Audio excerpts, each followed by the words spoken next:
Hey everybody, welcome back to the Boston-Raleigh channel. We got more American War for Independence. Let's go. Part 3 of my series. Part 2, the video for Epic History, of course, because we kind of just we do one video. One video is 2 videos on my channel because, you know, I can't shut up.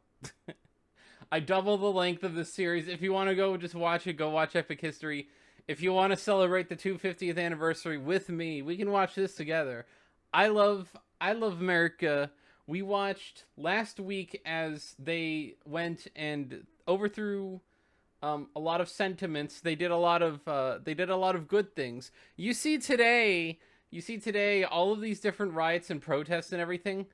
Look at the effectiveness, the efficiency, and the very pinpoint accuracy towards tyranny that these protests were. These are the good ones. Modern ones are usually the bad ones.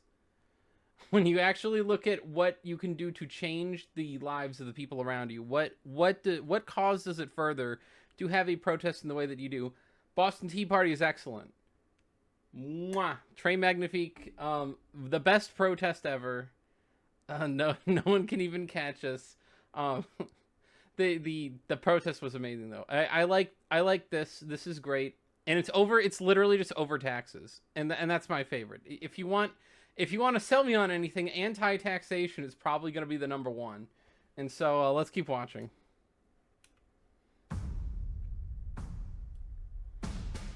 Whatever may be the consequence, we must risk something. If we do not, all is over. British Prime Minister North Lord reacting to the Boston Tea Party. Yeah. They have to. See, we must risk something. Otherwise it's over. I mean, they kind of, in a sense, they're tepidly admitting that they feel like they're going to possibly lose the colonies when it began, because this was a bad prospect. Things had already gotten to a bad boiling point where there was something of a, we have to do something or we can't recover this. April 1774. 11 years have passed since British victory in the 7 Years' War. Yep. And since that moment, ties between the 13 colonies and the motherland have been under increasing strain. That's a bit of an understatement. Much of the dispute is over the British Parliament's right to tax the colonies, a right fiercely contested by many colonists.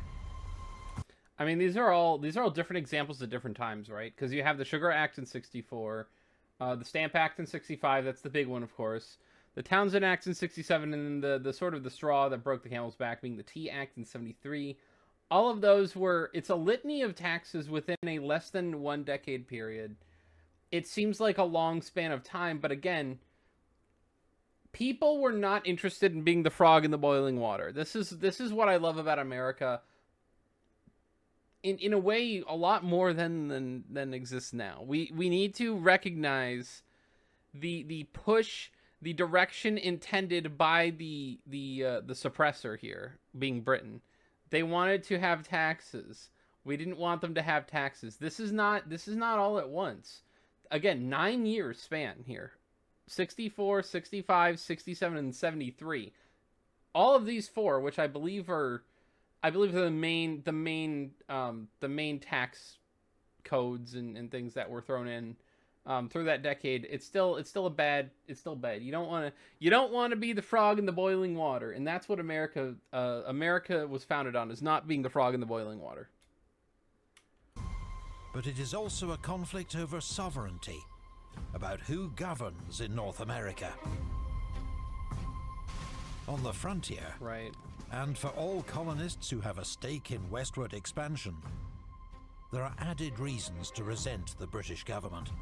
Of course, because I mean, if you can't expand, like the 13 colonies were kind of hamstrung by not being able to go out into the the Ohio, the Central Time Zone areas, Michigan, Illinois, Missouri, Tennessee, all that stuff. That was a little bit hamstrung. Like those were the territories of the colonies, but the Appalachian Trail kind of was the blockade. They didn't want you going out past there. This is where the 7 Years' War, known locally as the French and Indian War, Yep. had started. The first shots were fired in 1754 in Ohio country by troops under the command of a 22-year-old Lieutenant Colonel George Washington. Yeah! Let's go! After the war, the British hoped to end clashes with Native American tribes and bring peace to the frontier.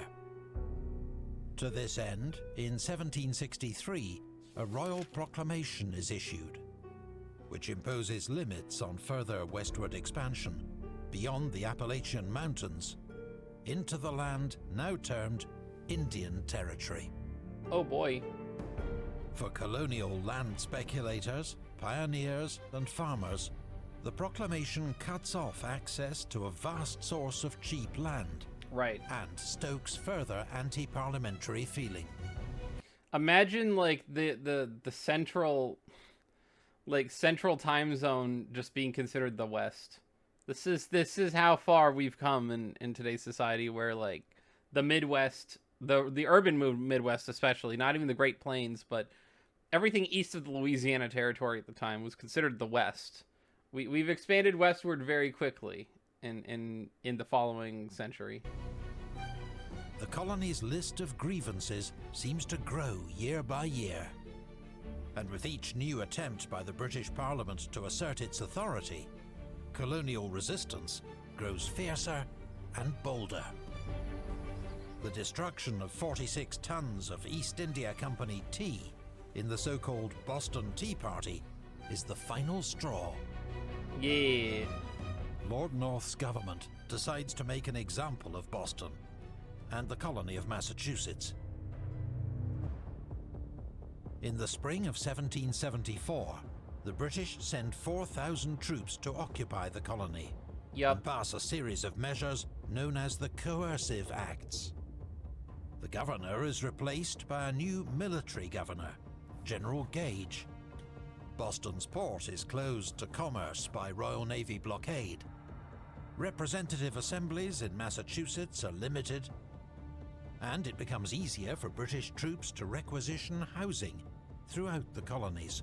So this is a lot actually to break down, right? Because they took out the left two here panels show that they took out. They basically just where you have limited self-governance, we're taking that away. We're shutting you down in that regard. The top one, Boston port closed to commerce. We're shutting down your economy, kinda. And then also governors can requisition housing. I might be blocking that a little bit, but the Quartering Act. Understand, for all of you people out there who might not quite understand just the significance of the Third Amendment, this is a funny one, because in the Bill of Rights, obviously, we quote the first, second, fourth, and fifth so much, it hurts. Because the Third Amendment is a really big deal. You can't quarter soldiers in somebody's home. You cannot impose your military, your law upon someone in their own private house. You can send people in to go arrest people. You can send people in if you need to conquer them. Don't station soldiers in American citizens' houses. Don't expect people to have to do anything for them. Third Amendment's a very big deal. Very, very big deal. We never talk about it. It's the kind of thing that it kind of blows my mind how little it is relevant, given, again, 1 through 5, the other 4 are very, very well. Very well. I mean, people plead the fifth, people talking about privacy, people talking about guns, people talking about freedom of speech. All those things are very, very important. And I would argue all of them possibly even more important than this, but still. The British government also passes the Quebec Act. To appease French Canadians, Catholicism is to be tolerated in Canada. Yay! To appease Quebec. I mean, I love that Britain had to tolerate their former sort of like Catholicism was rebranded in the UK. They became the Church of England, which was, instead of being the diocese of those areas, Canterbury, whatever, London, whatever they had there, the regional powers there were swapped in to make King the Pope, basically, and all of the subjects subject to him the way that they were to the Pope, and religiously as well as politically. And so you have this sort of like this acquiescence up in Quebec. It's funny to me too because Quebec is a very, very nationalistic province right now. That's what I would describe Quebec as. They have a very strong self-identity outside of the other provinces in Canada. So it's funny to see things like this now. Angering staunch New England Protestants. Hey man, look, just because you're on the right side of history doesn't mean you're always right. Tracts of Midwestern land are also allocated to the province of Quebec, further antagonizing American colonists who had their eyes on the land. See, that's ridiculous too. Like, look at all these areas that are large swaths of Minnesota, plus Wisconsin, Michigan, Ohio, Indiana, and Illinois, all ceded to Quebec. All these places were very, very rural, sparsely populated areas in the late 1700s. But today, that's insane to think about. Especially since some of these alone, like, I think Michigan and Illinois and Ohio alone each have a population right now larger than that of the entirety of Quebec. In America, the coercive acts are quickly labeled the intolerable acts. They are intolerable. And the effect is the opposite of that intended. The colonies rally in support of Massachusetts and in defiance of the latest act of parliamentary tyranny. No step on Sneck, baby. This is where it comes from. This is where the symbolism. See, a lot of people don't quite understand. We've got join or die, but we have Don't Tread on Me, we have Live Free or Die. A lot of these things have come from this particular image, which has, it's funnily enough New England as one head of the snake. There's such a coalescence, and even in today, if I were to consider myself a thing, like a demonym of some kind, I would not take a Massachusettsian, or maybe even Masshole works better, but that doesn't quite describe it. Namesake here, Boston-Raleigh. I'm from the New England area, but particularly Massachusetts. I'm still a New Englander. That's the way I consider myself. I consider New England, albeit being 6 states, being somewhat, aside from maybe Western Connecticut, cohesively like one sort of cultural identity, in a sense, like an overarching one, separate from a lot of the other states. New York, New Jersey, Pennsylvania, Massachusetts, Virginia, North Carolina, and South Carolina. Is Georgia not in there? Wow. It's funny because Georgia isn't in the snake, to my knowledge. Virginia is a big loop-de-loop, which I only know it's Virginia because I know which ones they are. These are not postal codes yet. Some of them are at some point. North Carolina, South Carolina, New Jersey, New York are. But at this point, they just abbreviated it with V, M, P. These aren't super indicative of what they are today, but those are the representative pieces of the snake. It's kind of gorgeous. Where the hell is Georgia? I don't know why I never really thought about this until now. But my brain's in hyperdrive. I want to absorb all this stuff. In Virginia, the House of Burgesses declares its support for Massachusetts. Reference for those who actually give a crap. But no, House of Burgesses, it's funny because this is like the Virginia House of Delegates currently is a funny little organization. The House of Burgesses is the precursor to the current House of Delegates, Virginia's state house body. But you don't hear a whole lot of different places, like they don't talk about the Pennsylvania House of whatever in regards to history, but the Virginia House of Burgesses just happens to be this obscenely important at this point in time. This is probably, again, Boston, Philly, these are the most important these cities have ever been in all of human history. This might also apply for the Virginia House of Burgesses. No offense to no offense to Nick Freitas. No offense to Senpai, but this is a big deal. Actually, it can't be offense. He loves the stuff too. And is promptly shut down by the royal governor, Lord Dunmore. So Virginians reconvene in their own assemblies. And once more... Dude, somebody met in someone's big old house in Raleigh, I think. I assume that's in Raleigh, the Raleigh Taverns Assembly. But, like, a lot of the people meeting in pubs, houses, taverns, things like that, that goes... there is a bar culture that just stems from the independence of the country that has continued on until now. Like you have certain things, but bars hold a great significance to those who care to care, you know. Or call for their rights under the British Constitution Taverns, to be upheld. One of the most radical statements comes from Fairfax County, where the meeting is chaired by local patriot landowner George Washington. Jeez. See, what's funny is that George Washington is considered the richest American president of all time, and it's because he owned wide swaths of land in Fairfax County. When you adjust for today's value of the same land, it's obscene. Obviously, though, I think it's sad because Fairfax County does not represent Mr. Washington very well. It represents current D.C. Washington, but not my boy here. 10 years earlier, the colonies had not dared to claim that only they had the right to govern themselves. Now, funny thought, you know? Imagine thinking that you have the right to self-governance. Now, they don't hold back.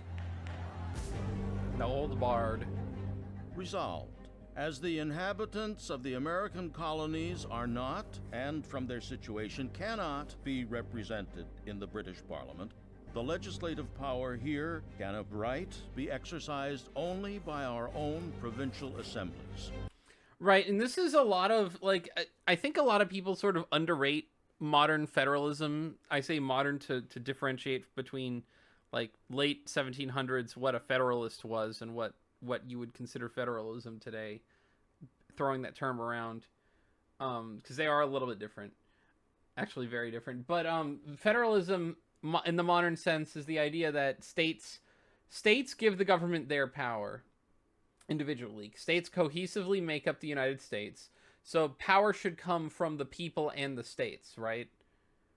You build the U.S. on the fact that we have people, we have states. They each have their own amendment in the Bill of Rights. They each have a very important role to play. Federalism is the idea that states can largely dictate things within their own states, right? You got Virginia, they want to have laws in Virginia. People in Virginia think differently than other people, and they want to do it their way, and that creates 50 different economies that you could choose from as an American to live in. And it's kind of one of the beautiful things about the country, and that largely, I think almost all of that Federalist sentiment stems from the Revolution. Not just from an idea of good governance, but just largely, again, historical precedent from only about 250 years ago. Resolved, the powers over the people of America, now claimed by the British House of Commons, must, if continued, establish the most grievous and intolerable species of tyranny and oppression that ever was inflicted upon mankind. Bruh. I'm looking at the snake and I'm still looking. Oh! I don't know if you want to zoom in. The tip of the T is Georgia. A tip of the T. Tip of the tail is Georgia. Snake's also attacking you like a little weird griffin monster. But yeah, Georgia's there. Okay. I'm not insane. I just didn't know. Virginian patriots call for a congress composed of delegates from the colonies to meet and discuss a collective response to the latest crisis. What's funny is they have West Florida in this map, and that's not even. I mean, it's sort of ours at this point, but it's not what it is right now. Such calls are echoed across the colonies, and in September 1774, the First Continental Congress meets in Carpenter's Hall, Philadelphia. Yeah! Yeah! It is attended by 56 delegates from 12 of the 13 colonies. Let's go! The first prayer in Congress. Oh, that's a beautiful painting. I like that. I like that a lot. Among them, several men who will play key roles in the struggle ahead. Let's go. Who are we talking about today? We got some big names in here. I know a lot of them. I'm sure you know at least some of them. We got to go over them. Let's start here. John and Samuel Adams of Massachusetts. I like very much both of these people. Sam Adams, apparently very good logger. I don't like bitter, hard, really thick beer, but lagers are very good to a lot of people, and I think most people like Sam Adams' brand of Boston Lager. But John Adams is the GOAT. I like John Adams quite a bit. I would say that he is easily, potentially, the most underrated president of all time. Self-made men incensed by the British occupation of their colony. John Dickinson, a moderate from Pennsylvania. It'd be funny if they just kind of say John Dickinson, a moderate from Pennsylvania, and end it there. This guy's not nearly as famous, but I've heard of him. Who seeks reconciliation with Britain. Yuck. Blech. And Patrick Henry. Oh, the radical. The radical from... The radical! Patrick Henry, I mean, like, we say radical here in this context, but good lord, is that just a nothing radical compared to what we got today in America. You got the yucky radicals. You got people who love destroying their opponents with death and murder, despite claiming to like democracy. Virginia, who holds what for most is still an extreme position, total independence from Great Britain. And who gets their way? Is it Patrick Henry or is it John Dickinson? I wonder. Despite their divisions, a compromise is reached. The colonies agree to boycott all British goods until the intolerable acts are repealed. In the heart of humanity, in the great halls of the history and the ancients, deep within the soul and spirit of the American body, we have, of course, my favorite. We have Big No, Big Fat Hairy No, boycott, holdout economics, beautiful. They will also send another petition to King George III, listing their grievances, while expressing continued loyalty and desire for reconciliation. We ask but for peace, liberty, and safety. Your royal authority over us and our connection with Great Britain, we shall always carefully and zealously endeavor to support and maintain. That was the petition to the king in October 1774. What's insane about that is it is very conciliatory. Peace, liberty, safety, that doesn't sound like a whole lot. Although, as Ben Franklin has said before, you know, if you want the liberty and the safety, if you're choosing safety over liberty at the very least, you deserve neither, and we'll get neither probably as well. That is a gross misquote, by the way. Don't use that. That is a characterization of the Ben Franklin quote. We'll get to that at some point soon, I'm sure. Their petition never receives a formal response. No, of course not. The First Continental Congress cannot solve the crisis, but it has demonstrated that the colonies can come together to debate shared grievances and form a plan of action.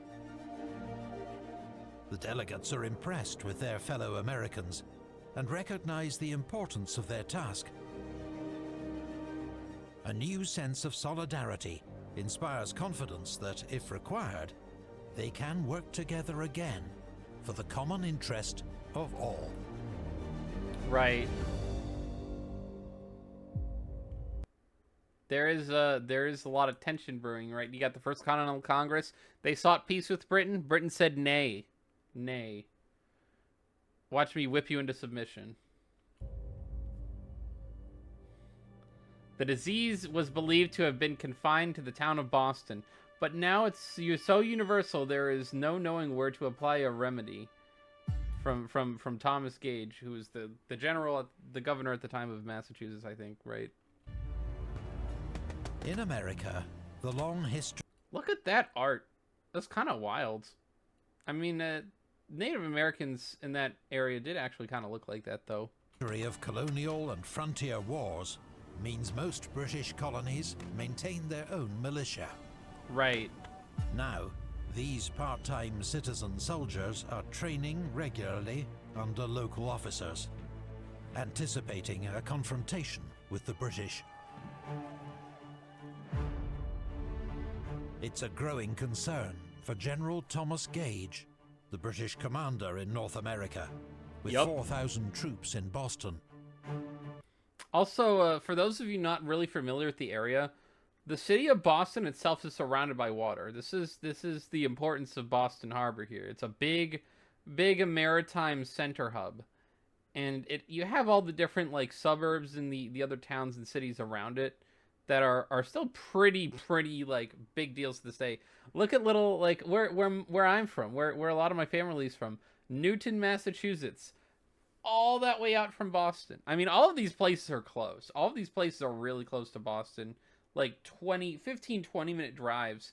But you got the Boston area here. Brookline, Cambridge, of course, is college and everything.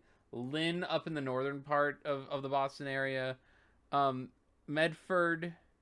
You got Powder House. I didn't know about that one. Brookline, Roxbury. All that stuff. Waltham. Jeez. It's so far out, but so close. Like, New England used to be very, very small, and still is very small. This is a very small area here. He's also worried about the gunpowder reserves, held at strategic locations across Massachusetts, right, for use by government and militia forces. This is like, zooming out here, we're at like, holy crap, this is like most of northeastern Massachusetts right here. With tensions running high, control of the gunpowder becomes a priority for both sides. In September 1774, Gage sends 260 men to secure a powder magazine in Suffolk County, Massachusetts. Nobody ever says Suffolk County, Massachusetts, by the way. I don't. Maybe some people do. In official capacity, I'm sure there are a few people who do. But good grief, is that not a thing? In such a suspicious atmosphere, the sight of British redcoats on the march ignites wild rumors that villages are being attacked, civilians massacred, and that British warships are shelling Boston. None of them are true. Nevertheless, thousands of angry patriots gather in the streets of Cambridge, prompting local loyalists to flee to Boston. The patriots disperse the next day, but both sides are rattled by the incident. I mean, it is worth noting that you definitely have two different factions here. You within the American people at this point. You have loyalists and you have the patriots, as they are known by us, and are only known this way because we won, obviously. That winter, General Gage pulls his forces back within Boston and begins to fortify approaches to the city. As you do. He also requests reinforcements from Britain. This part sucks for Britain, man. You gotta send reinforcements across the Atlantic. Oh boy, is that expensive. I'm sure the British people love paying all this money. Parliament delays. The British army is tiny, and sending troops to America is expensive. Oh, hold on, wait. Are you shitting me? British Army in 1775. I didn't know this. You have almost as many Irish as you do Britons?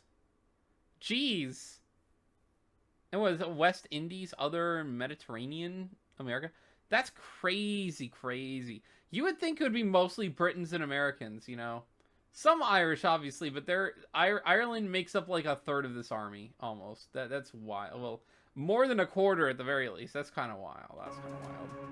But with each passing month, colonial opposition grows stronger and more impassioned.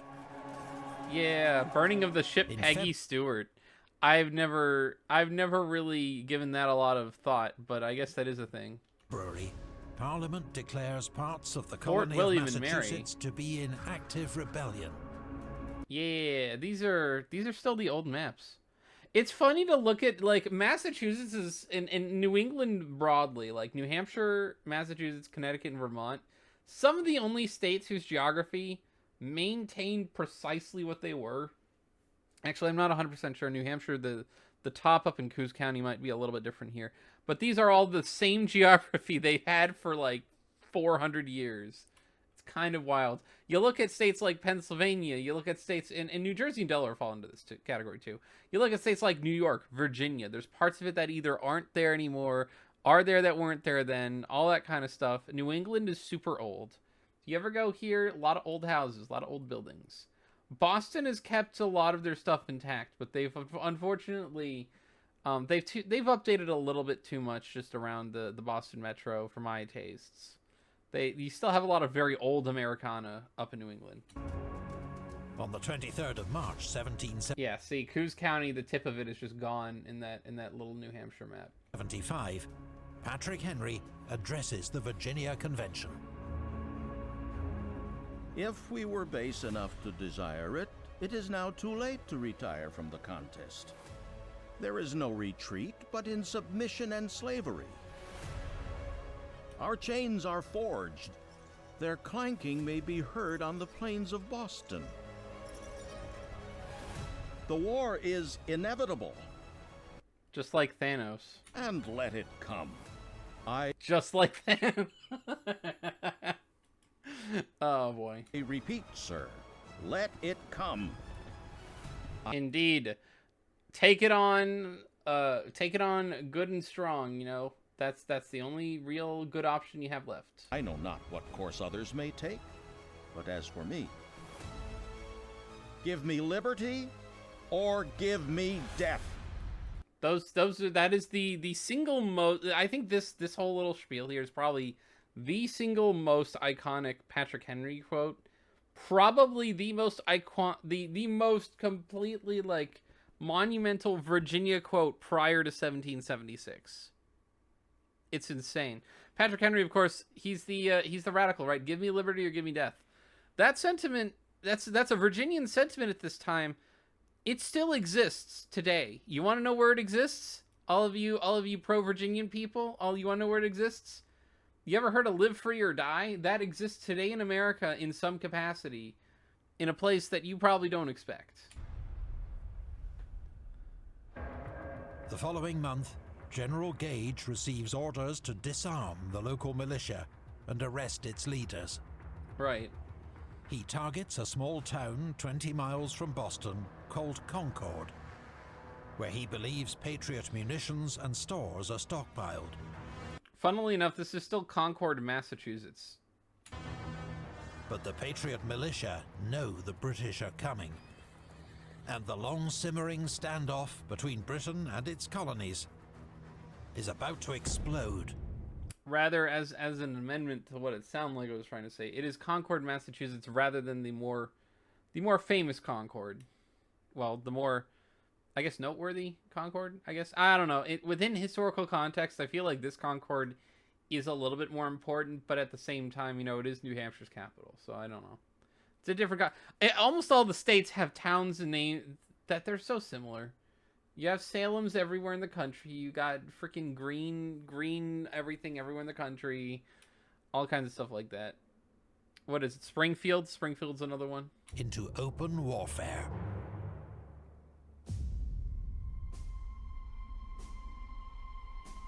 Stand your ground.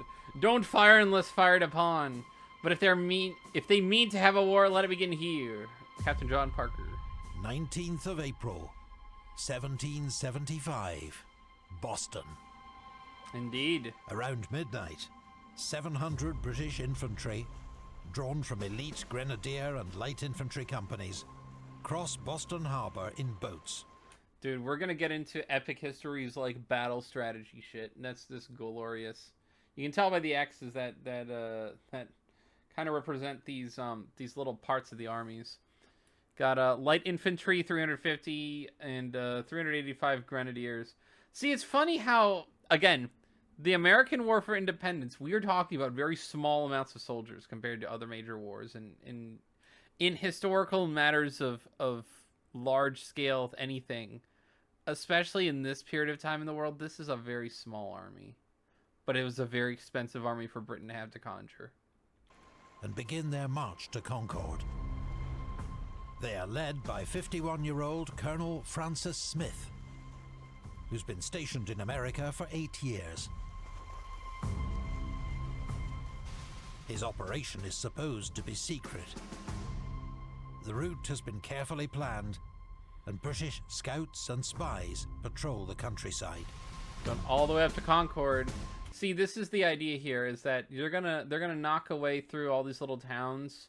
Late in the night, they're gonna slowly, quietly go march and try to seize all the munitions. They're going to try to get ahead of the issue at hand and do all that stuff preemptively, so as to win the war before it begins. Kind of like that. This is a lot of wartime strategies, trying to get the advantage prior to entering a conflict. And I think that this is a little understated a lot in history. It's very understated how much preemptive planning and strategy goes into actual warfare. A lot of it happens before the war, and if you're caught underprepared, often actions are taken a little bit hastily and a little bit badly. And obviously, this is going to change tone now. We're going into the military campaign here. We're going to end off here just because it seems like a good place. We're going to get you on the edge of your seats, and then you got to come back and watch my 4th video on this. Definitely be sure to like, comment, subscribe, hit the bell for notifications. We'll be back next week. Have an excellent Bostonian, all that other time. We're actually making the namesake of the channel matter a little bit more today. Have a wonderful week. Bye-bye.